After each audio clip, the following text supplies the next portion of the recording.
As tensions rise in warehouses, factories, and farm fields across the country, employers are bracing for an aggressive new wave of federal worksite raids and penalties. The White House, under President Trump's renewed immigration crackdown, is now shifting its focus squarely onto the companies that hire undocumented workers. Already, Homeland Security investigations teams have launched operations from the Gulf Coast to upstate New York, detaining workers and scrutinizing employment records for any irregularities. The president's appointed border czar, Tom Homan, has issued stern warnings, saying that companies, whether knowingly or not, employing unauthorized workers could face heavy fines and see their staff arrested on the spot. The first major crackdown occurred in Pass Christian, Mississippi, where agents arrested 16 workers at a concrete facility. Soon after, a small lumber mill in northern New York saw nearly half its workforce taken in a similar sweep. These raids are being carried out without prior warrants. ICE agents only need a credible tip to enter a business, review documents, and begin questioning employees.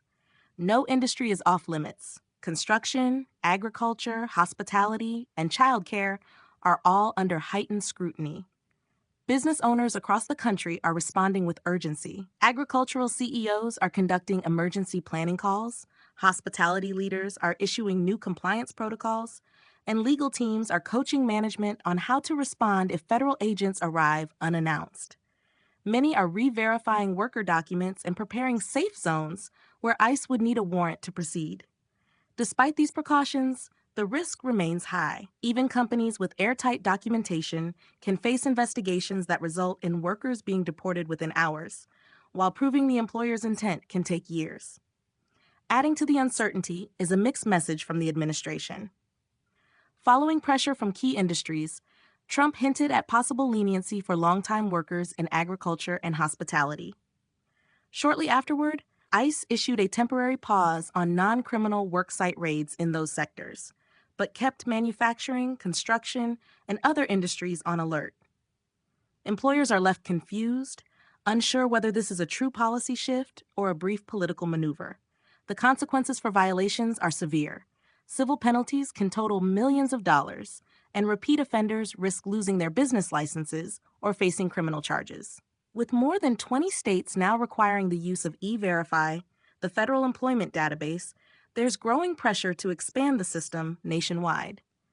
Yet critics argue E-Verify alone cannot detect fake documents, and that these crackdowns will only deepen labor shortages, raising prices for consumers in industries already struggling to find workers. For now, employers across America are holding their breath. They're training staff, reviewing hiring records, and weighing the risks of retaining workers whose legal status might not withstand scrutiny. The toll is not just financial, but deeply personal.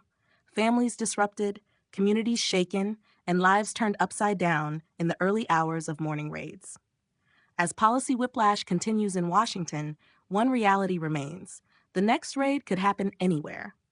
And for businesses that rely on undocumented labor, the front lines of immigration enforcement are no longer at the border.